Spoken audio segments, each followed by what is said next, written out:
Mga idol. Kano yan, boss? Van? 25 lang mo. 25. Lalaki ah. Ano? Bigyan mo nga ako ng ano. Ilan? 5. 5 piraso? Oo. Ng plastic eh.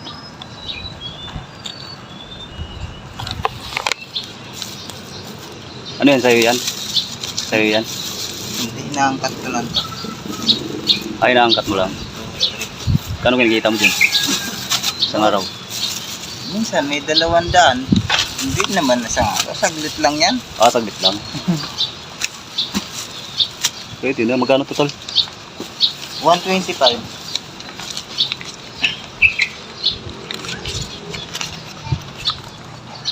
Saglit lang yan. Wala nga. Sa kalahating oras.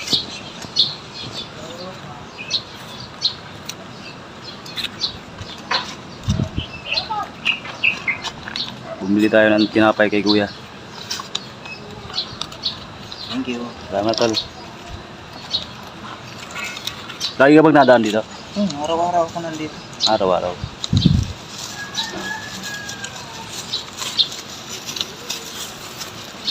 Dito mga suki ko yan dyan.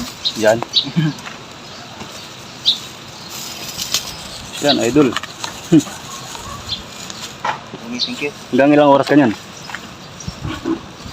Hanggang alas 9 sa ito, minsan alas 9:30. Salamat. Ayan. Binilihan natin si kuya ng tinda niyang buns, mga idol. Tinapay.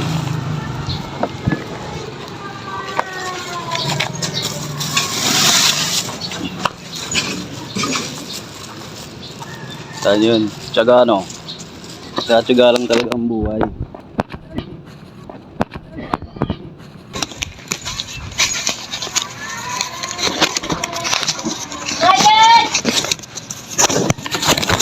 Dati naranasan ko rin yan ha, magtinda ng tinapay. Oo. Kaya mga yung tinda rin ako ng pandesal. Lokdo-lokdo pa yun. Alas 5 ng madaling araw, punta ka na doon sa ano, bilihan ng pandesal. Yun ang pambao namin pag nakabenta na kami. Dati, nag-aaral kami ng elementary. Pagkatapos kami magtinda, makikita mo yung mga mugbog ng pandesal dito. Sa buhok mo, naka-ipon. Masaya din yun ha, yung nag-iikot ka, titinda ka. Experience ko yan eh, kaya alam natin yan. Yung pakiramdam na titinda ka, ikot-ikot. Buti ngayon, may pot-pot eh. Pot.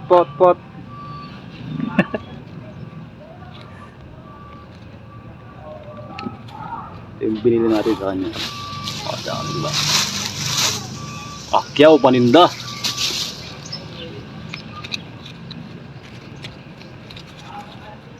Titinda rin natin yan doon sa pwesto natin, sa may barbecuehan. Yan. At least nakatulong tayo sa ating mga kapwa vendor. Ang tawag sa kanila yung nag-iikot. Basta yun. Yun mga idol.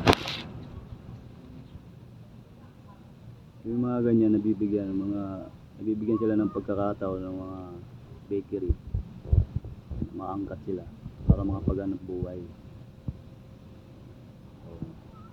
Malaking tulong din yung mga bakery na yan kasi yung mga walang hanap buhay, hindi silang mangangkat.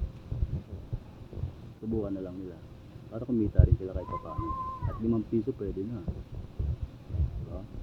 Umuunan ka doon ng kahit magkano. Benta mo.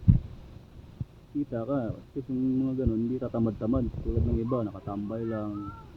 Tatangod-tangod, walang magawa sa buhay. Mayang pagbuong maghapon, pag nakatagpo ng mga katropa, inuman, hindi na magtatagpo ang buhay nila.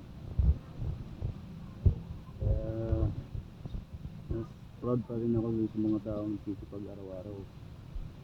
Hindi magugutom.